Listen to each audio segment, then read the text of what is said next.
ನಮಸ್ಕಾರ. ಮುಖ್ಯಾಂಶಗಳು. ಬಾಡಿಗೆದಾರರು ಮತ್ತು ಮಾಲೀಕರ ಹಿತಕ್ಕೆ ಆದ್ಯತೆ, ಮಾದರಿ ಬಾಡಿಗೆ ಕಾಯ್ದೆ ಅಳವಡಿಕೆಗೆ ಕೇಂದ್ರ ಸಚಿವ ಸಂಪುಟ ಸಮ್ಮತಿ. ಕೋವಿಡ್ 3ನೇ ಅಲೆ ತಡೆಗೆ ಕ್ರಮ, ಲಾಕ್ಡೌನ್ ವಿಸ್ತರಣೆ ಕುರಿತು ತಜ್ಞರೊಂದಿಗೆ ಸಂಜೆ ಮುಖ್ಯಮಂತ್ರಿ ಬಿಎಸ್ ಯಡಿಯೂರಪ್ಪ ಸಮಾಲೋಚನೆ. ರಾಜ್ಯದಲ್ಲಿ ಕೊರೋನಾ ಸೋಂಕು ನಿಯಂತ್ರಣಕ್ಕೆ ಇನ್ನಷ್ಟು ದಿನ ಲಾಕ್ಡೌನ್ ವಿಸ್ತರಣೆ ಅನಿವಾರ್ಯ, ಸಚಿವ ಆರ್ ಅಶೋಕ. ಹಾಗೂ ದೇಶದಲ್ಲಿ ಈವರೆಗೆ 35 ಕೋಟಿಗೂ ಅಧಿಕ ಸೋಂಕು ಪತ್ತೆ ಪರೀಕ್ಷೆ, ಚೇತರಿಕೆ ಪ್ರಮಾಣ 92.48ಕ್ಕೆ ಏರಿಕೆ, ಸಚಿವ ಡಾ ಹರ್ಷವರ್ಧನ್. ವಾರ್ತೆಗಳ ವಿವರ. 2019ರಲ್ಲಿ ರೂಪಿಸಿದ್ದ ಮಾದರಿ ಬಾಡಿಗೆ ಕಾಯ್ದೆಯನ್ನು ದೇಶಾದ್ಯಂತ ಜಾರಿಗೊಳಿಸಲು ಕೇಂದ್ರ ಸಚಿವ ಸಂಪುಟ ಇಂದು ಅನುಮೋದನೆ ನೀಡಿದೆ. ಪ್ರಧಾನಿ ನರೇಂದ್ರ ಮೋದಿ ಅಧ್ಯಕ್ಷತೆಯಲ್ಲಿ ಇಂದು ನಡೆದ ಸಚಿವ ಸಂಪುಟ ಸಭೆ ಮಾದರಿ ಬಾಡಿಗೆ ಕಾಯ್ದೆಯನ್ನು ಎಲ್ಲಾ ರಾಜ್ಯಗಳು ಅಳವಡಿಸಿಕೊಳ್ಳುವಂತೆ ಸುತ್ತೋಲೆ ಹೊರಡಿಸಲು ಅನುಮತಿ ನೀಡಿತು. ಸಂಪುಟ ಸಭೆಯ ಬಳಿಕ ಮಾಹಿತಿ ನೀಡಿದ ಕೇಂದ್ರ ಸಚಿವ ಹರ್ದೀಪ್ ಸಿಂಗ್ ಪುರಿ, ಬಾಡಿಗೆದಾರರು ಮತ್ತು ಮಾಲೀಕರ ಹಿತಾಸಕ್ತಿಯನ್ನು ಗಮನದಲ್ಲಿಟ್ಟುಕೊಂಡು ಹೊಸ ಮಾದರಿ ಬಾಡಿಗೆ ಕಾಯ್ದೆಯನ್ನು ರೂಪಿಸಲಾಗಿದೆ ಎಂದು ತಿಳಿಸಿದರು. ಬಾಡಿಗೆ ವಿಧಿಸಲು ಕಾನೂನಿನ ಚೌಕಟ್ಟು ಇರಬೇಕೆನ್ನುವ ಆಶಯಕ್ಕೆ ಪೂರಕವಾಗಿ ಈ ಕಾಯ್ದೆ ರೂಪುಗೊಂಡಿದ್ದು, ಬಾಡಿಗೆ ಕಟ್ಟಡಗಳ ಮಾರುಕಟ್ಟೆ ಬೆಳವಣಿಗೆಗೆ ಸಹಾಯವಾಗಲಿದೆ. ಗ್ರಾಮೀಣ ಮತ್ತು ನಗರ ಪ್ರದೇಶ, ವಸತಿ ಹಾಗೂ ವಾಣಿಜ್ಯ ಎರಡೂ ರೀತಿಯ ಆಸ್ತಿಗಳಿಗೆ ಅನ್ವಯವಾಗಲಿದೆ. ದೇಶದ ಬಾಡಿಗೆ ಮಾರುಕಟ್ಟೆ 1,50,000 ಕೋಟಿ ರೂಪಾಯಿ ಮೌಲ್ಯ ಹೊಂದಿದೆ. 2011ರ ಮಾಹಿತಿ ಪ್ರಕಾರ ದೇಶದಲ್ಲಿ ಸುಮಾರು 1 ಕೋಟಿಗೂ ಅಧಿಕ ಕಟ್ಟಡಗಳು ಖಾಲಿ ಇವೆ. ಇವುಗಳನ್ನು ಉತ್ಪಾದಕ ವಲಯಕ್ಕೆ ತರುವುದು ಸರ್ಕಾರದ ಉದ್ದೇಶ ಎಂದರು. ನೂತನ ಕಾಯ್ದೆಯಡಿ ಬಾಡಿಗೆದಾರರು ಮತ್ತು ಮಾಲೀಕರ ನಡುವಿನ ವಿವಾದ ಬಗೆಹರಿಸಲು ಬಾಡಿಗೆ ಪ್ರಾಧಿಕಾರ, ಬಾಡಿಗೆ ನ್ಯಾಯಾಲಯಗಳನ್ನು ಸ್ಥಾಪಿಸಲಾಗುವುದು ಎಂದರು.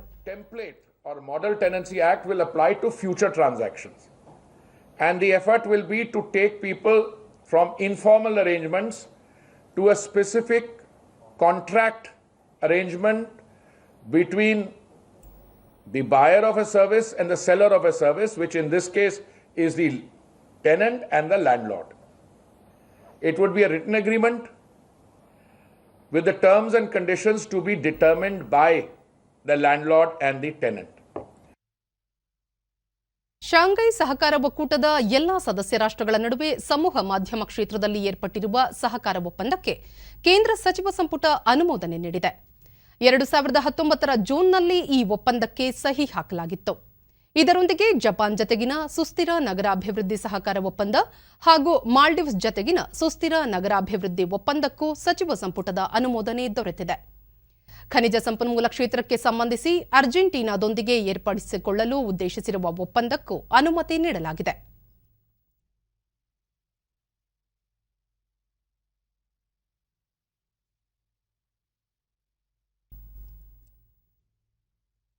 ಕೋವಿಡ್-19 ಸೋಂಕಿನ 3ನೇ ಅಲೆ ತಡೆ ಮತ್ತು ಲಾಕ್ಡೌನ್ ಕುರಿತು ಹಿರಿಯ ತಜ್ಞ ವೈದ್ಯರು ಹಾಗೂ ಸಚಿವರೊಂದಿಗೆ ಮುಖ್ಯಮಂತ್ರಿ ಬಿಎಸ್ ಯಡಿಯೂರಪ್ಪ ಇಂದು ಸಭೆ ನಡೆಸಲಿದ್ದಾರೆ.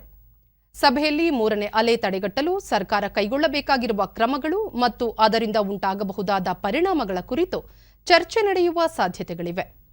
ಅಧಿಕಾರಿಗಳು, ತಜ್ಞ ವೈದ್ಯರು ಮತ್ತು ಸಚಿವರ ಅಭಿಪ್ರಾಯಗಳನ್ನು ಸಂಗ್ರಹಿಸಿ ಸರ್ಕಾರ ಕೈಗೊಳ್ಳಬೇಕಾಗಿರುವ ಕಾರ್ಯಯೋಜನೆ ಸಿದ್ಧಪಡಿಸುವ ಸಾಧ್ಯತೆಗಳಿವೆ.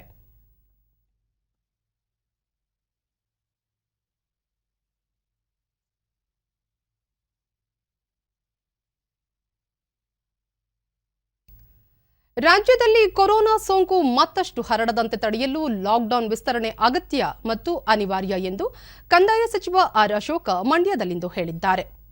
ದೆಹಲಿ ಮತ್ತು ಮಹಾರಾಷ್ಟ್ರ ಸೇರಿದಂತೆ ಹಲವು ರಾಜ್ಯಗಳಲ್ಲಿ ಹೆಚ್ಚು ದಿನಗಳ ಕಾಲ ಲಾಕ್ಡೌನ್ ಮಾಡಿದ ಹಿನ್ನೆಲೆಯಲ್ಲಿ ಆ ರಾಜ್ಯಗಳಲ್ಲಿ ಸೋಂಕು ಪ್ರಮಾಣ ಗಣನೀಯವಾಗಿ ಕಡಿಮೆಯಾಗಿದೆ. ರಾಜ್ಯದಲ್ಲೂ ಕೂಡ ಪ್ರತಿದಿನ ಸೋಂಕು ಪ್ರಮಾಣ 3,000ಕ್ಕೂ ಕಡಿಮೆ ದಾಖಲಾಗಬೇಕು. ಅಲ್ಲಿಯ ತನಕ ಲಾಕ್ಡೌನ್ ವಿಸ್ತರಣೆ ಮಾಡಬೇಕು ಎನ್ನುವುದು ನಮ್ಮ ವೈಯಕ್ತಿಕ ಅಭಿಪ್ರಾಯ. ರಾಜ್ಯದ ಜನರ ಹಿತದೃಷ್ಟಿಯಿಂದ ಸೂಕ್ತ ನಿರ್ಧಾರ ಕೈಗೊಳ್ಳಲಿದ್ದಾರೆ ಎಂದು ಅವರು ಹೇಳಿದರು. ಲಾಕ್ಡೌನ್ ತೆರವು ಮಾಡಿದರೆ ಮತ್ತೆ ಸೋಂಕು ಹೆಚ್ಚಳವಾಗಲಿದೆ. ಆಗ ಇನ್ನೊಮ್ಮೆ ಅದರ ತಡೆಗೆ ಲಾಕ್ಡೌನ್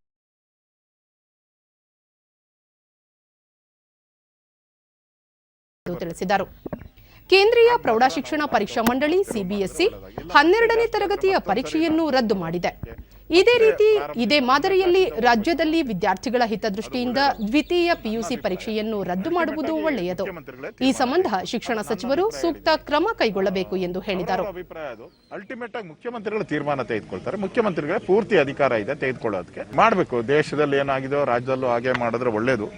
ಅದು ಶಿಕ್ಷಣ ಸಚಿವರ ಜೊತೆ ಮಾತಾಡ್ತೀನಿ. ಅವರು ಜೊತೆ ಮಾತಾಡಿದ್ಮೇಲೆ ಸತ್ತಂತ ವ್ಯಕ್ತಿಗೆ ಗೌರವಿತವಾದಂತ ಒಂದು ಕೊರೋನಾ ಸೋಂಕಿನಿಂದ ಮೃತಪಟ್ಟ ಅನಾಥ ಹಾಗೂ ವಾರಸುದಾರರಿಲ್ಲದ ಶವಗಳನ್ನು ಕಂದಾಯ ಇಲಾಖೆ ಅಧಿಕಾರಿಗಳು ಹಾಗೂ ಆಯಾ ಜಿಲ್ಲೆಯ ಜಿಲ್ಲಾಧಿಕಾರಿಗಳು ಶವ ಸಂಸ್ಕಾರ ಮಾಡಬೇಕು.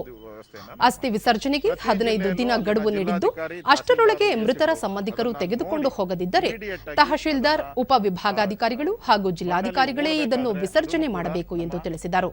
ಸರ್ಕಾರನೇ ಕಂದಾಯ ಇಲಾಖೆಯವರೇ ಮಾಡಬೇಕು ಅಥವಾ ಸುಟ್ಟು ಅಸ್ಥಿಯನ್ನು ವಿಸರ್ಜನೆ ಮಾಡಬೇಕಾದ್ರೂ ಕೂಡ ಸರ್ಕಾರದ ವತಿಯಿಂದನೇ ಯಾರಿಗೆ ದಿಕ್ಕಿಲ್ಲ. ಇವತ್ತು ಇಡೀ ಕುಟುಂಬನೇ ಕೆಲವು ಕಡೆ ತೀರ್ಕೊಂಡು ಹೋಗಿದ್ದಾರೆ. ತಂದೆ ತಾಯಿಯನ್ನು ಕಳ್ಕೊಂಡಿದ್ದಾರೆ, ಮಕ್ಕಳಿದ್ದಾರೆ, ಸಣ್ಣ ಮಕ್ಕಳು, ಅವ್ರಿಗೆಲ್ಲ ಆಗದೇ ಇಲ್ಲ. ಅದನ್ನು ಸರ್ಕಾರನೇ ಮಾಡಬೇಕು ಅಂತ ಆದೇಶವನ್ನು ನಾನು ಹೊರಡಿಸ್ತಾ ಇದ್ದೀನಿ. ಮತ್ತು ಯಾರಿಗೆ ಕೂಡ ಸರ್ಟಿಫಿಕೇಟ್ ಬೇಕಾದರೆ ಅವ್ರು ಯಾವತ್ತೇ ಬರಲಿ, 1 ವರ್ಷ ಬಿಟ್ಟು ಬರಲಿ, 2 ವರ್ಷ ಬಿಡಲಿ, ಅವ್ರಿಗೆ ಡೆತ್ ಸರ್ಟಿಫಿಕೇಟನ್ನು ಸರ್ಕಾರದ ವತಿಯಿಂದ ಅವ್ರ ಕುಟುಂಬದವರಿಗೆ, ಅವ್ರ ಬಂಧುಗಳಿಗೆ ನಾವು ಕೊಡ್ತೀವಿ. ಆರೋಗ್ಯ ಇಲಾಖೆಗೆ ಹೊಸದಾಗಿ ನೇಮಕವಾಗಿರುವ 715 ಹಿರಿಯ ವೈದ್ಯರು ಮತ್ತು 1048 ಸಾಮಾನ್ಯ ಕರ್ತವ್ಯ ವೈದ್ಯಾಧಿಕಾರಿಗಳನ್ನು ವರ್ಚುವಲ್ ಸಭೆಯ ಮೂಲಕ ಇಲಾಖೆಗೆ ಸಚಿವ ಡಾ ಕೆ ಸುಧಾಕರ್ ಸ್ವಾಗತಿಸಿದರು. ರಾಜ್ಯದ ವಿವಿಧ ಜಿಲ್ಲೆಗಳ ಜಿಲ್ಲಾ ವೈದ್ಯಾಧಿಕಾರಿಗಳು ಹಾಗೂ ತಾಲೂಕು ವೈದ್ಯಾಧಿಕಾರಿಗಳು ಸೇರಿದಂತೆ ಹಿರಿಯ ಅಧಿಕಾರಿಗಳು ಆನ್ಲೈನ್ ಮೂಲಕ ಸಮಾರಂಭಕ್ಕೆ ಸಾಕ್ಷಿಯಾದರು. ನಂತರ ಸಚಿವರು ಪ್ರಸ್ತುತ ವೈದ್ಯರ ಮೇಲೆ ಅತಿದೊಡ್ಡ ಜವಾಬ್ದಾರಿ ಇದ್ದು, ಕೋವಿಡ್-19 ನಿಯಂತ್ರಿಸುವಲ್ಲಿ ಮಹತ್ವದ ಪಾತ್ರ ವಹಿಸಬೇಕಾಗಿದೆ. ವೃತ್ತಿ ಘನತೆ ಎತ್ತಿ ಹಿಡಿಯುವುದರ ಜೊತೆಗೆ ಮಾನವೀಯ ಮೌಲ್ಯಗಳ ಆಧಾರದಲ್ಲಿ ವೈದ್ಯರು ಕರ್ತವ್ಯ ನಿರ್ವಹಿಸುವುದು ಅಗತ್ಯ ಎಂದು ಅಭಿಪ್ರಾಯಪಟ್ಟರು. ಪ್ರಾಥಮಿಕ ಮತ್ತು ಪ್ರೌಢಶಿಕ್ಷಣ ಹಾಗೂ ಜಿಲ್ಲಾ ಉಸ್ತುವಾರಿ ಸಚಿವ ಎಸ್ ಸುರೇಶ್ ಕುಮಾರ್ ನಿನ್ನೆ ಚಾಮರಾಜನಗರ ಜಿಲ್ಲೆ ಹನೂರು ತಾಲೂಕಿನ ವಿವಿಧ ಗಿರಿಜನ ಹಾಡಿಗಳು ಹಾಗೂ ಗ್ರಾಮಗಳಿಗೆ ಭೇಟಿ ನೀಡಿ ಜನರ ಸಮಸ್ಯೆಗಳನ್ನು ಆಲಿಸಿದರು. ಈ ವೇಳೆ ಶಾಸಕ ಆರ್ ನರೇಂದ್ರ, ಜಿಲ್ಲಾಧಿಕಾರಿ ಡಾ ಎಂಆರ್ ರವಿ, ತಾಲೂಕು ವೈದ್ಯಾಧಿಕಾರಿಗಳು ಉಪಸ್ಥಿತರಿದ್ದರು. ಸೇಬಿನಕೊಪ್ಪ, ಪಿಜಿಪಾಳ್ಯ ಪಂಚಾಯಿತಿ, ಜೀರಿಗೆ ಗದ್ದೆ, ಕಾಮಗೆರೆ ಮತ್ತಿತರ ಗ್ರಾಮಗಳಿಗೆ ಭೇಟಿ ನೀಡಿದ ಅವರು ಅಧಿಕಾರಿಗಳು, ಆಶಾ ಕಾರ್ಯಕರ್ತೆಯರು ಹಾಗೂ ಅಂಗನವಾಡಿ ಕಾರ್ಯಕರ್ತೆಯರ ಸಭೆ ನಡೆಸಿ ಕೊರೋನಾ ಸೋಂಕು ನಿಯಂತ್ರಣ ಕುರಿತು ಮಾಹಿತಿ ಪಡೆದರು. ಪರಿಶಿಷ್ಟ ವರ್ಗಗಳ ಕಲ್ಯಾಣ ಇಲಾಖೆಯಿಂದ ಗಿರಿಜನರಿಗೆ ನೀಡಲಾಗುತ್ತಿರುವ ಪೌಷ್ಟಿಕ ಆಹಾರ ಪದಾರ್ಥಗಳು ಜನರಿಗೆ ಸರಿಯಾಗಿ ತಲುಪುತ್ತಿವೆಯೇ ಎಂಬುದು ಖುದ್ದಾಗಿ ಪರಿಶೀಲಿಸಿದ ಸಚಿವರು ಜನರ ಅಹವಾಲು ಆಲಿಸಿದರು. ಈ ವೇಳೆ ಹಲವು ನಾಗರಿಕರು ಆರ್ಟಿಸಿ, ಪಹಣಿ ಇತ್ಯಾದಿ ಭೂ ದಾಖಲೆಗಳನ್ನು ಒದಗಿಸಲು ಕ್ರಮ ಕೈಗೊಳ್ಳಬೇಕು ಎಂದು ಮನವಿ ಮಾಡಿದರು.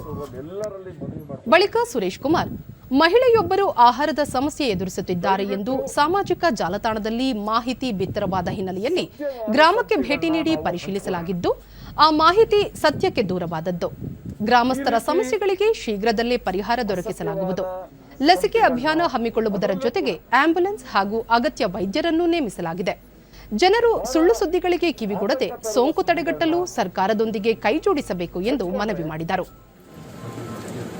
ಇದು ಒಟ್ಟು ದೇಶಕ್ಕೆ ತಪ್ಪು ಸಂದೇಶ ರವಾನೆ ಆಗುತ್ತೆ. ಬೇಗ ಈ ಪಿಜೆ ಪಾಳ್ಯ ಗ್ರಾಮ ಪಂಚಾಯಿತಿಯನ್ನ ಕೊರೋನಾ ಮುಕ್ತ ಗ್ರಾಮ ಪಂಚಾಯಿತಿ ಮಾಡಬೇಕು ಅನ್ನೋದು ಎಲ್ಲರದು ಕೂಡ ಅಭಿಲಾಷೆ. ಲಾಕ್ಡೌನ್ನ ತಕ್ಷಣ ತೆಗಿಬಾರ್ದು, ಹಂತ ಹಂತವಾಗಿ ತೆಗಿಬೇಕು ಅಂತ ಎಲ್ಲ ಹೇಳ್ತಾ ಇದ್ದಾರೆ. ಮುಖ್ಯಮಂತ್ರಿಗಳು ಒಂದು ಸ್ಪಷ್ಟಗೊಳಿಸಿದ್ದಾರೆ. ಜನತೆ ಎಲ್ಲರೂ ಕೂಡ ಸಹಕಾರ ಮಾಡಿದ್ರೆ 6ನೇ ತಾರೀಕು ನಂತರ ಲಾಕ್ಡೌನ್ ಮುಂದುವರಿಸುವ ಅಗತ್ಯ ಬರೋದಿಲ್ಲ ಅಂತ ಕೂಡ ಹೇಳಿದ್ದಾರೆ. ಕೋವಿಡ್ ಸಂಕಷ್ಟ ಸಂದರ್ಭದಲ್ಲಿ ವಿಪಕ್ಷಗಳು ಸರ್ಕಾರಕ್ಕೆ ಸಲಹೆ ಸಹಕಾರ ನೀಡುವ ಬದಲು ಸೋಂಕಿತರು, ಆಮ್ಲಜನಕ ಕೊರತೆ ಇತ್ಯಾದಿಗಳ ಬಗ್ಗೆ ವೈಭವೀಕರಿಸುತ್ತಾ ಜನರಲ್ಲಿ ತಪ್ಪು ಕಲ್ಪನೆ ಮೂಡಿಸುತ್ತಿವೆ ಎಂದು ಬಿಜೆಪಿ ರಾಷ್ಟ್ರೀಯ ಪ್ರಧಾನ ಕಾರ್ಯದರ್ಶಿ ಸಿಟಿ ರವಿ ಮೈಸೂರಿನಲ್ಲಿ ನಿನ್ನೆ ಆರೋಪಿಸಿದ್ದಾರೆ. ಸುದ್ದಿಗಾರರೊಂದಿಗೆ ಅವರು, ಕೋವಿಡ್ ಸೋಂಕು ನಿಯಂತ್ರಣ ಸರ್ಕಾರದ ಮೊದಲ ಆದ್ಯತೆಯಾಗಿದ್ದು, ನಾಯಕತ್ವ ಬದಲಾವಣೆ ಈಗ ಅಪ್ರಸ್ತುತ ಎಂದರು. ಮೊದಲನೇ ಅಲೆ ವೇಳೆ ಪಿಪಿಇ ಕಿಟ್, N95 ಮಾಸ್ಕ್ ಇತ್ಯಾದಿಗಳ ಕೊರತೆ ಇತ್ತು. ಈಗ ಆ ಸಮಸ್ಯೆ ನೀಗಿದೆ. ಆಮ್ಲಜನಕ ಸಮಸ್ಯೆ ನಿವಾರಣೆಗೆ ಸರ್ಕಾರ ಕ್ರಮ ಕೈಗೊಳ್ಳುತ್ತಿದೆ. ಅನಿರೀಕ್ಷಿತವಾಗಿ ತಜ್ಞರ ನಿರೀಕ್ಷೆಗೂ ಮೀರಿ ಸೋಂಕು ಹರಡುತ್ತಿದ್ದು, ಜನರು ಮದುವೆ, ಜಾತ್ರೆ ಇತ್ಯಾದಿಗಳಲ್ಲಿ ತೊಡಗಿದ್ದರಿಂದ ಸೋಂಕು ಹೆಚ್ಚಲು ಕಾರಣವಾಗಿದೆ ಎಂದು ತಿಳಿಸಿದರು.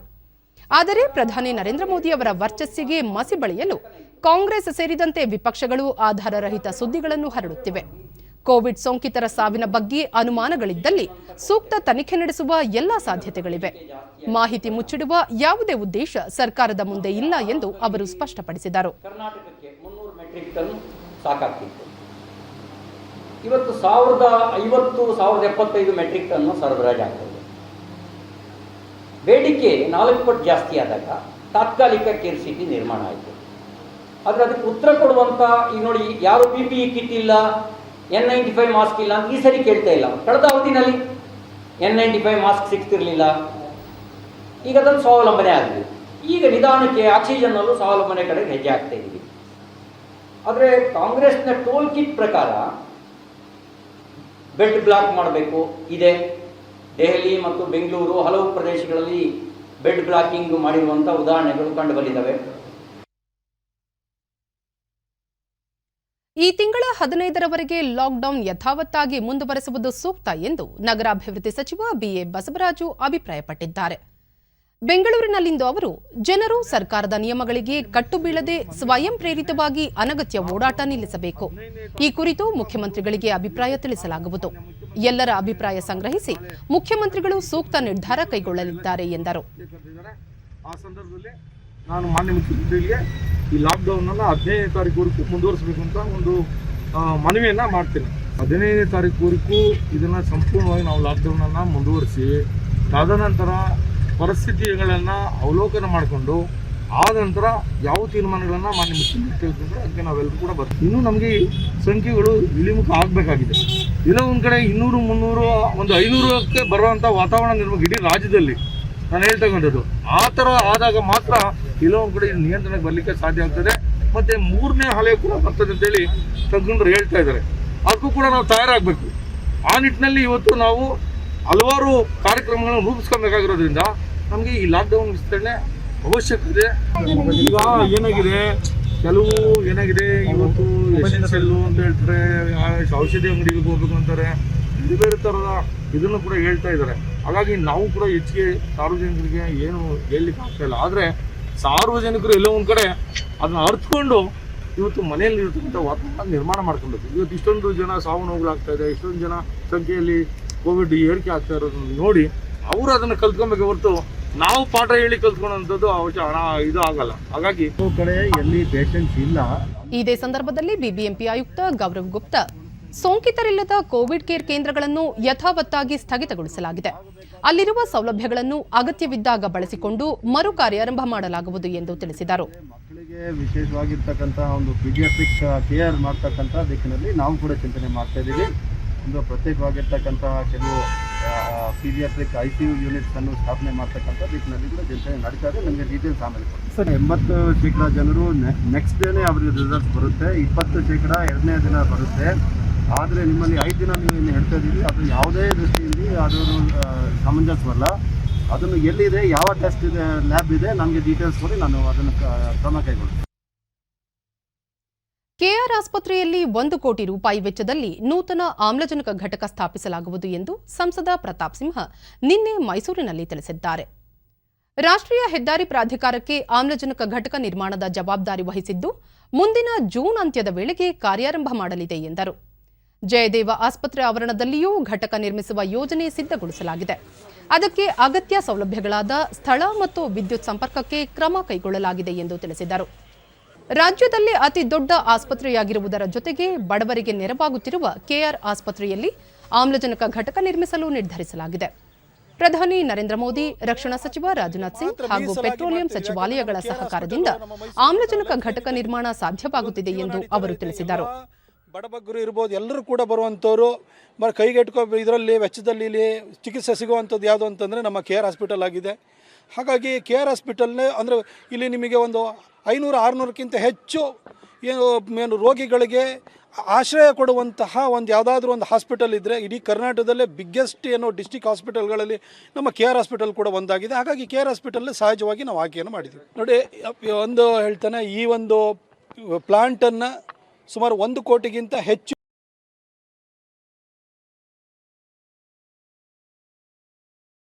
ಸರ್ಕಾರ ಇದನ್ನು ನಿರ್ಮಾಣ ಮಾಡಿ ಕೊಡುತ್ತದೆ. ರೆಮ್ಡಿಸಿವಿರ್ ಬಗ್ಗೆ ಕೂಗಿತ್ತು, ಅದನ್ನು ಕೂಡ ಸ್ಟ್ರೀಮ್ಲೈನ್ ಮಾಡಿದ್ದೀವಿ, ಎಲ್ಲ ಆಗಿದೆ. ಇನ್ನು ಈ ವಿಚಾರನೂ ಕೂಡ ನನ್ನ ಗಮನಕ್ಕೆ ಬಂದಿದೆ. MTಗಳ ಒಂದು ಟ್ಯಾಂಕನ್ನು ಕಳಿಸ್ಕೊಟ್ಟಿದ್ರು. ಈಗ ಶಾಶ್ವತವಾಗಿ ಒಂದು ಆಕ್ಸಿಜನ್ನ ಸಮಸ್ಯೆಯನ್ನು ಪರಿಹಾರ ಮಾಡಬೇಕು ಅನ್ನೋ ಕಾರಣಕ್ಕೆ ನಮ್ಮ ಕೇಂದ್ರದಿಂದ ಡಿಫೆನ್ಸ್ ಇರ್ಬೋದು, ಅದೇ ರೀತಿಯಲ್ಲಿ ಫೈನಾನ್ಸ್ ಮಿನಿಸ್ಟ್ರಿ ಇರ್ಬೋದು, ರೈಲ್ವೆ ಡಿಪಾರ್ಟ್ಮೆಂಟ್ ಇರ್ಬೋದು, ಪ್ರತಿಯೊಬ್ಬರು ಕೂಡ ಈ ಅದೇ ರೀತಿ ಪೆಟ್ರೋಲಿಯಂ ಮಿನಿಸ್ಟ್ರಿ ಇರ್ಬೋದು ಆಕ್ಸಿಜನ್ ಪ್ಲಾಂಟ್ಗಳನ್ನು ಹಾಕಿಸುವಂಥ ಕಾರ್ಯದಲ್ಲಿ ತೊಡಗಿದ್ದಾರೆ. ಏನಂತಂದರೆ ICU ಬೆಡ್, ಇವತ್ತು ಮೊದಲು ಆಕ್ಸಿಜನೇಟೆಡ್ ಬೆಡ್ಗಳು ಬೇಕು ಅನ್ನೋರು, ಈಗ ICU ಬೆಡ್ಗಳು ಅಥವಾ HDU ಇರ್ಬೋದು, ಅದೇ ರೀತಿಯಲ್ಲಿ ವೆಂಟಿಲೇಟರ್ಗಳು ಬೇಕು ಅಂತ ಹೇಳ್ತಾರೆ. ವೆಂಟಿಲೇಟರ್ಗಳದ್ದು ಕೊರತೆ ಬಹಳ ದೊಡ್ಡ ಪ್ರಮಾಣದಲ್ಲಿ ಎದುರಾಗಿತ್ತು. ಇವತ್ತು ಒಂದು ಪರಿಸ್ಥಿತಿಯನ್ನು ನಿಭಾಯಿಸುವಂಥ ಮಟ್ಟದಲ್ಲಿದೆ. ಯಾಕೆಂದರೆ ಲಾಕ್ಡೌನು ಇದೆಲ್ಲ ಆದ ನಂತರ ಕೊರೋನಾ ಸೋಂಕು ಹರಡುವಂಥದ್ದನ್ನು ಗಣನೀಯವಾಗಿ ಕಡಿಮೆ ಮಾಡಲಾಗಿದೆ. ಆದರೆ ಸೋಂಕಿತರ ಸಂಖ್ಯೆ ಇನ್ನೂ ಇದೆ. ಆದರೆ ಅವರು ಏನಾದರೂ ಡಯಾಬಿಟಿಕ್ಕೋ ಇನ್ನೊಂದು ಕಾರಣಕ್ಕೋಸ್ಕರ ಅದು ಉಲ್ಬಣವಾಗಿ ಅವರು ವೆಂಟಿಲೇಟರ್ಗೆ ಹೋಗುವಂಥ ಸಂಖ್ಯೆನೂ ಕೂಡ ಹೆಚ್ಚಳವಾಗಿದೆ. ಕೋಲಾರ ಜಿಲ್ಲೆಯಲ್ಲಿ ದಿನದಿಂದ ದಿನಕ್ಕೆ ಕೋವಿಡ್ ಪ್ರಕರಣಗಳು ಹೆಚ್ಚುತ್ತಿರುವ ಹಿನ್ನೆಲೆಯಲ್ಲಿ ಅದರ ನಿಯಂತ್ರಣಕ್ಕೆ ಜಿಲ್ಲಾಡಳಿತ ಅಗತ್ಯ ಕ್ರಮ ಕೈಗೊಂಡಿದ್ದು 9 ಕೋವಿಡ್ ಕೇರ್ ಕೇಂದ್ರ ತೆರೆದಿದೆ.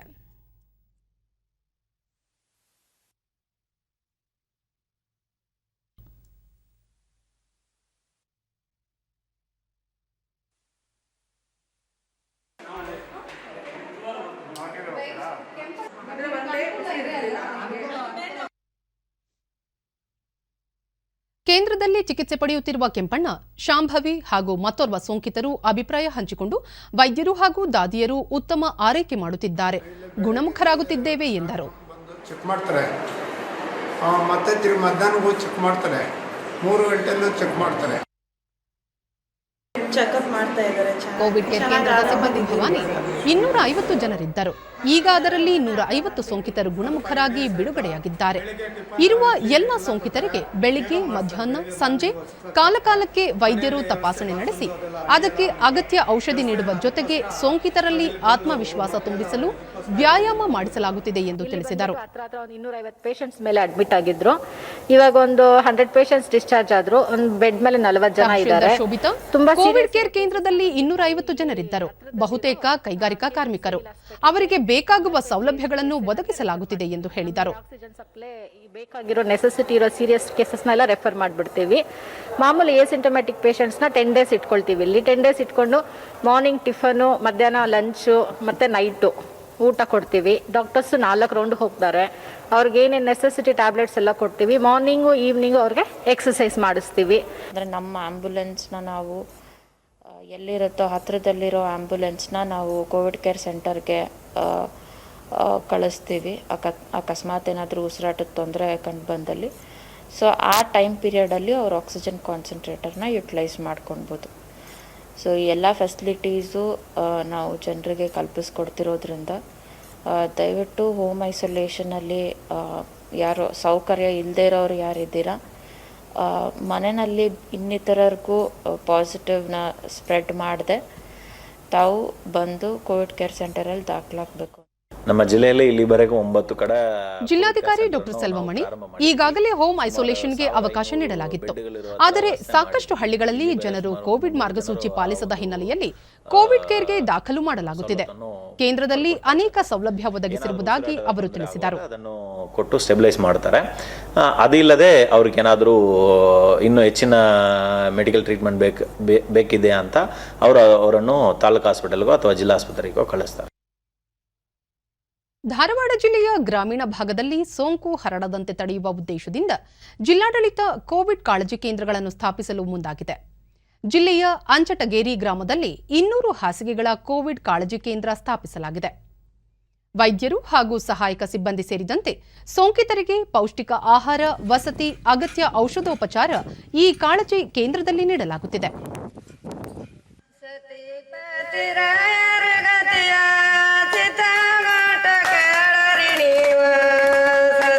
ನಾವಿಲ್ಲಿ ಬಂದಿದ್ದೀವಿ 25ನೇ ತಾರೀಕಿಗೆ ಬಂದಿದ್ದೀವಿ. ಡಿಡಿ ನ್ಯೂಸ್ನೊಂದಿಗೆ ಕಾಳಜಿ ಕೇಂದ್ರದ ಫಲಾನುಭವಿ ಹನುಮಂತಪ್ಪ ಫಕೀರಪ್ಪ ನೂಲ್ವಿ, ಸೋಂಕು ದೃಢವಾದಾಗ ಸ್ಥಳೀಯ ವೈದ್ಯಾಧಿಕಾರಿಗಳು ತಮ್ಮ ಮನೆಯವರ ಸುರಕ್ಷತೆಯ ಹಿತದೃಷ್ಟಿಯಿಂದ ಕಾಳಜಿ ಕೇಂದ್ರಕ್ಕೆ ದಾಖಲಾಗುವಂತೆ ಸೂಚಿಸಿದ್ದರು. ಕಾಳಜಿ ಕೇಂದ್ರದಲ್ಲಿ ಉತ್ತಮ ಆರೈಕೆಯೊಂದಿಗೆ ಇದೀಗ ಸೋಂಕು ಮುಕ್ತವಾಗಿದ್ದೇನೆ. ಈ ಮೂಲಕ ತನ್ನ ಕುಟುಂಬದವರಿಗೆ ಸೋಂಕು ಹರಡುವುದನ್ನು ತಡೆಯುವಂತಾಯಿತು ಎಂದು ತಿಳಿಸಿದರು. ನಮ್ಮ ಮುಖ್ಯಮಂತ್ರಿಗಳಿಗೆ, ನಮ್ಮ ಹೃತ್ಪೂರ್ವಕವಾದ ಅಭಿನಂದನೆಗಳು. ಅಲ್ಲಿ ಹೋಗಿ ಒಂದು 10 ದಿವಸ ಇರಿ ಅಂತೇಳಿ ಹೇಳಿದರು. ರಿಕ್ವೆಸ್ಟ್ ಅಂದರೆ ಕೇಳಿಕೊಂಡ್ರು. ನಾವು ಅವರಿಗೆ ಸಹಕಾರ ಕೊಟ್ಟು ಇಲ್ಲಿ ಬಂದು ಇನ್ನೋರ್ವ ಫಲಾನುಭವಿ ನಾಗರಾಜ ಯಲ್ಲಪ್ಪ ರವಣ್ಣನವರ್ ನಮಗೆ ಅವರು ಜಿಲ್ಲಾಡಳಿತ, ಗ್ರಾಮ ಪಂಚಾಯಿತಿ ಅಧಿಕಾರಿಗಳು ಹಾಗೂ ವೈದ್ಯಾಧಿಕಾರಿಗಳು ತಮ್ಮ ಮನೆಗೆ ಭೇಟಿ ನೀಡಿ ಕಾಳಜಿ ಕೇಂದ್ರಕ್ಕೆ ದಾಖಲಾಗುವ ಬಗ್ಗೆ ಮಾಹಿತಿ ನೀಡಿದರು. ಅದರಂತೆ ಕೇಂದ್ರಕ್ಕೆ ದಾಖಲಾಗಿ ಉತ್ತಮ ಚಿಕಿತ್ಸೆಯೊಂದಿಗೆ ಸೋಂಕಿನಿಂದ ಮುಕ್ತವಾಗಿದ್ದು ಜಿಲ್ಲಾಡಳಿತಕ್ಕೆ, ಆರೋಗ್ಯ ಇಲಾಖೆಗೆ ಧನ್ಯವಾದಗಳನ್ನು ತಿಳಿಸಿದರು. ಸ್ಯಾಚುರೇಷನ್ ಆಗಿರ್ಬೋದು ಎಲ್ಲ ನಮಗೆ ಮತ್ತೆ ಧೈರ್ಯ, ಸ್ಫೂರ್ತಿ ತುಂಬುವಂಥ ಧೈರ್ಯನೂ ಕೊಟ್ಟರು. ನಾವು ಮತ್ತೋರ್ವ ಫಲಾನುಭವಿ ಶಂಕರಯ್ಯ ಶಿವಯ್ಯ ಕೋವಿಡ್ ಕಾಳಜಿ ಕೇಂದ್ರದಲ್ಲಿ ವ್ಯಾಯಾಮ, ಯೋಗ, ಮನರಂಜನೆಯೊಂದಿಗೆ ಸೋಂಕಿತರನ್ನು ಉತ್ತಮ ರೀತಿಯಲ್ಲಿ ಆರೈಕೆ ಮಾಡಲಾಗುತ್ತಿದೆ ಎಂದರು. ಒಳ್ಳೆ ಚೆನ್ನಾಗೈತಿ. ನಮಗೇನು ಊಟ ಗೀಟ ಚೆನ್ನಾಗಿ ಕೊಡ್ತಾರೆ, ತತ್ತಿ ಕೊಡ್ತಾರೆ, ಇಡ್ಲಿ ಕೊಡ್ತಾರೆ, ಎಲ್ಲ ಇದು ಮಾಡ್ತಾರೆ. ಏನು ನಮ್ಗೆ ತೊಂದರೆ ಆಗಿಲ್ಲ. ವಾಲಿಬಾಲು ಎಲ್ಲ ಕ್ರಿಕೆಟ್ ಆಡ್ತೀವಿ ನಾವಲ್ಲೇ, ಮತ್ತು ಡ್ಯಾನ್ಸ್ ಮಾಡ್ತೀವಿ. ಒಳ್ಳೊಳ್ಳೆ ಕೊಡ್ತಾರೆ. ಊಟ ಫಂಡು ಎಲ್ಲ ಚೆನ್ನಾಗೈತೆ ನಮಗೆ. ಮತ್ತೇನಿಲ್ಲ, ನಾವು ಭಾಳ ಸಂತೋಷ. ಇಲ್ಲಿ ನಾವು ಒಂದು ನೋಡಲ್ ಅಧಿಕಾರಿ ಡಾಕ್ಟರ್ ಸಂಪತ್ ಸಿಂಗ್ ರಂಗವಾಲೆ ಕಾಳಜಿ ಕೇಂದ್ರದಲ್ಲಿ ಸೋಂಕಿತರ ಮೇಲೆ ಹೆಚ್ಚಿನ ನಿಗಾ ಇಟ್ಟು ದಿನದ 24 ಗಂಟೆಯೂ ಆರೋಗ್ಯ ಸಿಬ್ಬಂದಿ ಕಾರ್ಯನಿರ್ವಹಿಸುತ್ತಿದ್ದಾರೆ. ತುರ್ತು ಸಂದರ್ಭದಲ್ಲಿ ಆಂಬ್ಯುಲೆನ್ಸ್ ಮೂಲಕ ಮೇಲ್ದರ್ಜೆಯ ಆಸ್ಪತ್ರೆಗೆ ರವಾನಿಸಲಾಗುತ್ತಿದೆ ಎಂದರು. ಅವರಿಗೆ ಸ್ಯಾಚುರೇಷನ್ ಚೆಕಪ್ ಆಗಿರ್ಬೋದು, ಟೆಂಪರೇಚರ್ ಆಗಿರ್ಬೋದು, ಮತ್ತು ಪ್ರತಿ ದಿವಸ 3 ರೌಂಡ್ಸ್ಗಳನ್ನು ನಮ್ಮ ಸಿಬ್ಬಂದಿಯವರು ಇಲ್ಲಿ ಒಳಗಡೆ ಹೋಗಿ ಎಲ್ಲರನ್ನು ಚೆಕ್ ಮಾಡಿ ಸರ್ಕಾರದ ನಿರ್ದೇಶನದಂತೆ ಗುಳಿಗೆಗಳನ್ನು, ಮಾತ್ರೆಗಳನ್ನು ವಿತರಿಸ್ತಾ ಇದ್ದೇವೆ. ಎಲ್ಲದರ ಬಗ್ಗೆ ತಾಲೂಕು ದಂಡಾಧಿಕಾರಿ ಪ್ರಕಾಶ್ ನಾಶಿ ಗ್ರಾಮೀಣ ಭಾಗದಲ್ಲಿ ಸೋಂಕು ನಿರ್ವಹಣೆ ಕುರಿತು ಸರ್ಕಾರದ ಆದೇಶದಂತೆ ಸುಸಜ್ಜಿತವಾದ 200 ಬೆಡ್ಗಳ ಕಾಳಜಿ ಕೇಂದ್ರ ಸ್ಥಾಪಿಸಿದ್ದೇವೆ ಎಂದು ಮಾಹಿತಿ ನೀಡಿದರು.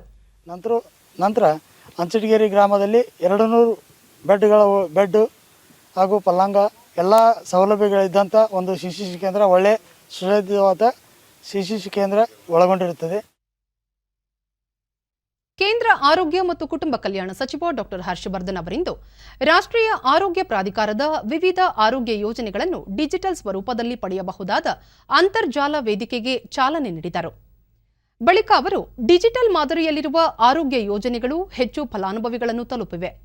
ಪೇಪರ್ ರಹಿತ ಪ್ರಕ್ರಿಯೆ ಮೂಲಕ ಯೋಜನೆಗಳ ಪ್ರಯೋಜನ ಪಡೆದುಕೊಳ್ಳಲು ಇದರಿಂದ ಸಾಧ್ಯವಾಗಲಿದೆ ಎಂದು ತಿಳಿಸಿದರು. ಆರೋಗ್ಯ ರಕ್ಷಣಾ ಸೇವೆಗಳನ್ನು ಡಿಜಿಟಲ್ ಸ್ವರೂಪಕ್ಕೆ ಇಳಿಸುವಲ್ಲಿ ಇದೊಂದು ಮಹತ್ವದ ಹೆಜ್ಜೆಯಾಗಿದೆ ಎಂದರು. ಇನ್ನು ಮುಂದೆ ನಾಗರಿಕರು ರಾಷ್ಟ್ರೀಯ ಆರೋಗ್ಯ ಪ್ರಾಧಿಕಾರದ ಅಡಿ ಲಭ್ಯವಿರುವ ವಿವಿಧ ಆರೋಗ್ಯ ಯೋಜನೆಗಳನ್ನು ಪ್ರಾಧಿಕಾರದ ಮಾಹಿತಿ ತಂತ್ರಜ್ಞಾನ ವೇದಿಕೆಯ ಮೂಲಕ ಪಡೆದುಕೊಳ್ಳಬಹುದು ಎಂದರು. ಕೇಂದ್ರ ಸರ್ಕಾರದ ವಿವಿಧ ಆರೋಗ್ಯ ಯೋಜನೆಗಳು, ಅದರ ಅಡಿ ಲಭ್ಯವಿರುವ ರಾಷ್ಟ್ರೀಯ ಆರೋಗ್ಯ ನಿಧಿ, ಆರೋಗ್ಯ ಸಚಿವರ ಅನುದಾನ ಈ ಅಂತರ್ಜಾಲ ವೇದಿಕೆಯಲ್ಲಿ ಲಭ್ಯವಾಗಲಿವೆ. ಇವುಗಳನ್ನು ನಗದು ರಹಿತ, ಪೇಪರ್ ರಹಿತ ಹಾಗೂ ನಾಗರಿಕ ಕೇಂದ್ರಿತ ಯೋಜನೆಗಳನ್ನಾಗಿ ಮಾಡುವ ನಿಟ್ಟಿನಲ್ಲಿ ಈ ಕ್ರಮ ಕೈಗೊಳ್ಳಲಾಗಿದೆ. ದೇಶದಲ್ಲಿ ಇದುವರೆಗೆ 35 ಕೋಟಿ ಕೋವಿಡ್ ಸೋಂಕು ಪತ್ತೆ ಪರೀಕ್ಷೆ ನಡೆಸಲಾಗಿದೆ ಎಂದು ಕೇಂದ್ರ ಆರೋಗ್ಯ ಸಚಿವ ಡಾಕ್ಟರ್ ಹರ್ಷವರ್ಧನ್ ತಿಳಿಸಿದ್ದಾರೆ. ದೇಶದೆಲ್ಲೆಡೆ ಪ್ರತಿದಿನ 20 ಲಕ್ಷಕ್ಕೂ ಅಧಿಕ ಪರೀಕ್ಷೆ ನಡೆಸಲಾಗುತ್ತಿದ್ದು, ಒಟ್ಟಾರೆ ಸೋಂಕು ಪತ್ತೆ ಪರೀಕ್ಷೆಗಳ ಸಂಖ್ಯೆ ಜೂನ್ 1ಕ್ಕೆ 35 ಕೋಟಿ ದಾಟಿದೆ ಎಂದು ಅವರು ಮಾಹಿತಿ ನೀಡಿದ್ದಾರೆ. ಈ ನಡುವೆ ಭಾರತದ ಕೋವಿಡ್ ಸೋಂಕು ಚೇತರಿಕೆ ಪ್ರಮಾಣ 92.48ಕ್ಕೆ ಏರಿಕೆಯಾಗಿದೆ. ಚೇತರಿಸಿಕೊಳ್ಳುವವರ ಪ್ರಮಾಣ ಹೊಸ ಸೋಂಕು ಪ್ರಕರಣಗಳಿಗಿಂತ ಕಡಿಮೆಯಾಗುತ್ತಿದೆ. ಕಳೆದ 24 ಗಂಟೆಗಳಲ್ಲಿ 1,32,000 ಹೊಸ ಪ್ರಕರಣಗಳು ವರದಿಯಾಗಿದ್ದರೆ 2,31,000 ಜನರು ಚೇತರಿಸಿಕೊಂಡಿದ್ದಾರೆ. ಒಟ್ಟಾರೆ ಸಕ್ರಿಯ ಪ್ರಕರಣಗಳ ಸಂಖ್ಯೆ 17 ಲಕ್ಷಕ್ಕೆ ಇಳಿಕೆಯಾಗಿದೆ. ದೇಶದಲ್ಲಿ ಇದುವರೆಗೆ 2,61,00,000 ಮಂದಿ ಸೋಂಕಿನಿಂದ ಗುಣಮುಖರಾಗಿದ್ದಾರೆ. ಕೋವಿಡ್ ವಾರಿಯರ್ಸ್ಗಳಿಗಾಗಿ ಕೇಂದ್ರ ಸರ್ಕಾರ ಜಾರಿಗೆ ತಂದಿರುವ ಪ್ರಧಾನಮಂತ್ರಿ ಗರೀಬ್ ಕಲ್ಯಾಣ್ ಯೋಜನೆಯಡಿ ವಿಮಾ ಮೊತ್ತ ತ್ವರಿತವಾಗಿ ಫಲಾನುಭವಿಗಳ ಕೈ ಸೇರಲು ಹೊಸ ನಿಯಮ ಜಾರಿಗೊಳಿಸಿದ್ದು, ಜಿಲ್ಲಾಧಿಕಾರಿಗಳು ನೀಡುವ ಪ್ರಮಾಣಪತ್ರ ಆಧರಿಸಿ ವಿಮಾ ಮೊತ್ತ ಪಾವತಿಸುವಂತೆ ಸೂಚಿಸಲಾಗಿದೆ. ಕೋವಿಡ್ ಸೋಂಕಿನಿಂದ ಮೃತಪಟ್ಟ ಸಿಬ್ಬಂದಿಯ ಕುಟುಂಬದವರಿಗೆ ವಿಮಾ ಮೊತ್ತ ಕೈ ಸೇರುವುದು ವಿಳಂಬವಾಗುತ್ತಿರುವ ಕುರಿತು ವಿವಿಧ ರಾಜ್ಯಗಳಿಂದ ದೂರುಗಳು ಬಂದ ಹಿನ್ನೆಲೆಯಲ್ಲಿ ಕೇಂದ್ರ ಸರ್ಕಾರ ನಿಯಮಗಳಲ್ಲಿ ಮಾರ್ಪಾಡು ಮಾಡಿದ್ದು, ಜಿಲ್ಲಾಧಿಕಾರಿಗಳು ನೀಡುವ ಪ್ರಮಾಣಪತ್ರ ಆಧರಿಸಿ 48 ಗಂಟೆಗಳೊಳಗೆ ವಿಮಾ ಕಂಪನಿಗಳು ಪರಿಹಾರ ಮೊತ್ತ ಬಿಡುಗಡೆ ಮಾಡುವಂತೆ ಸೂಚಿಸಿದೆ. ಕೇಂದ್ರ ಆರೋಗ್ಯ ಇಲಾಖೆ ಈ ಕುರಿತು ಆಯಾ ರಾಜ್ಯಗಳಿಗೆ ಈಗಾಗಲೇ ಪತ್ರ ಬರೆದಿದ್ದು, ಪರಿಹಾರ ಮೊತ್ತ ತಕ್ಷಣವೇ ಬಿಡುಗಡೆಯಾಗಲು ಈ ಮಾರ್ಪಾಡು ಸಹಕಾರಿಯಾಗಲಿದ್ದು, ಹೊಸ ನಿಯಮ ಪಾಲಿಸುವಂತೆ ಸೂಚಿಸಿದೆ.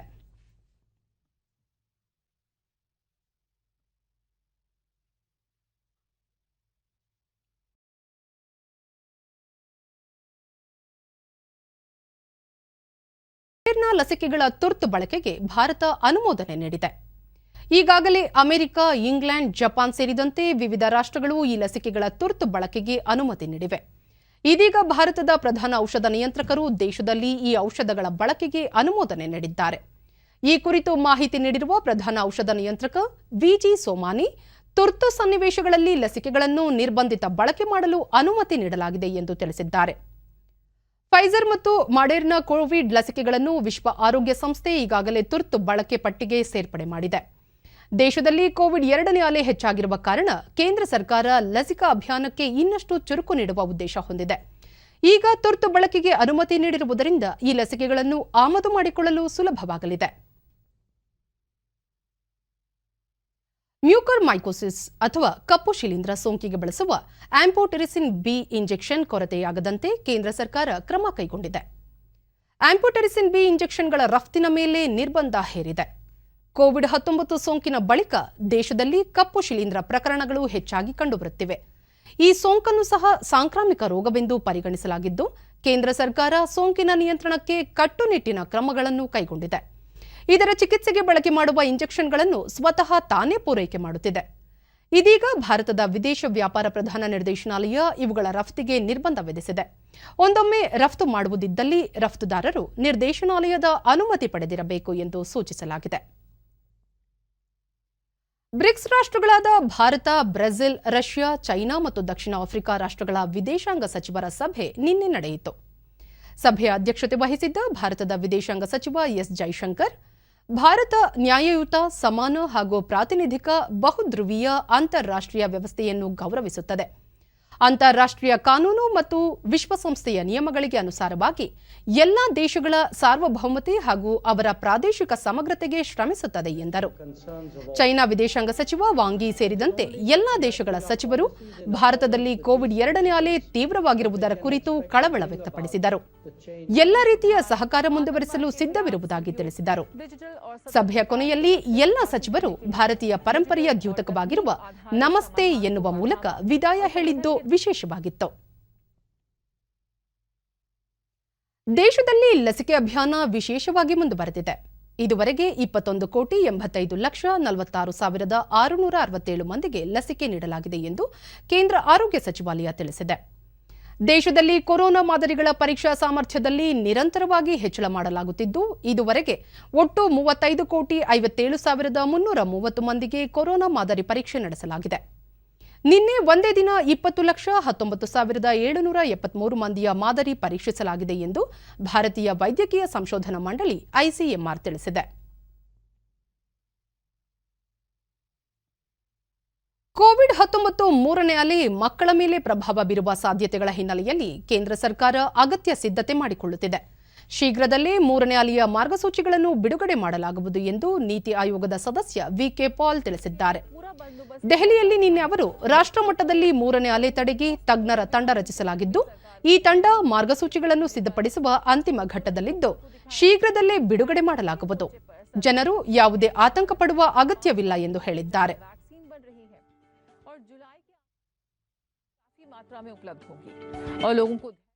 ರಾಷ್ಟ್ರೀಯ ಮಾನವ ಹಕ್ಕುಗಳ ಆಯೋಗದ ನೂತನ ಅಧ್ಯಕ್ಷರಾಗಿ ಸರ್ವೋಚ್ಚ ನ್ಯಾಯಾಲಯದ ನಿವೃತ್ತ ನ್ಯಾಯಮೂರ್ತಿ ಅರುಣ್ ಕುಮಾರ್ ಮಿಶ್ರಾ ಇಂದು ಅಧಿಕಾರ ಸ್ವೀಕಾರ ಮಾಡಿದರು. ಮಧ್ಯಪ್ರದೇಶ ಉಚ್ಚ ನ್ಯಾಯಾಲಯದಲ್ಲಿ ನ್ಯಾಯಾಧೀಶರಾಗಿ, ರಾಜಸ್ಥಾನ, ಕೋಲ್ಕತ್ತಾ ಉಚ್ಚ ನ್ಯಾಯಾಲಯಗಳಲ್ಲಿ ಮುಖ್ಯ ನ್ಯಾಯಾಧೀಶರಾಗಿ ಅವರು ಕಾರ್ಯನಿರ್ವಹಿಸಿದ್ದಾರೆ. ಕೊನೆಯಲ್ಲಿ ಮತ್ತೊಮ್ಮೆ ಮುಖ್ಯಾಂಶಗಳು. ಬಾಡಿಗೆದಾರರು ಮತ್ತು ಮಾಲೀಕರ ಹಿತಕ್ಕೆ ಆದ್ಯತೆ, ಮಾದರಿ ಬಾಡಿಗೆ ಕಾಯ್ದೆ ಅಳವಡಿಕೆಗೆ ಕೇಂದ್ರ ಸಚಿವ ಸಂಪುಟ ಸಮ್ಮತಿ. ಕೋವಿಡ್ ಮೂರನೇ ಅಲೆ ತಡೆಗೆ ಕ್ರಮ, ಲಾಕ್ಡೌನ್ ವಿಸ್ತರಣೆ ಕುರಿತು ತಜ್ಞರೊಂದಿಗೆ ಮುಖ್ಯಮಂತ್ರಿ ಬಿಎಸ್ ಯಡಿಯೂರಪ್ಪ ಸಮಾಲೋಚನೆ.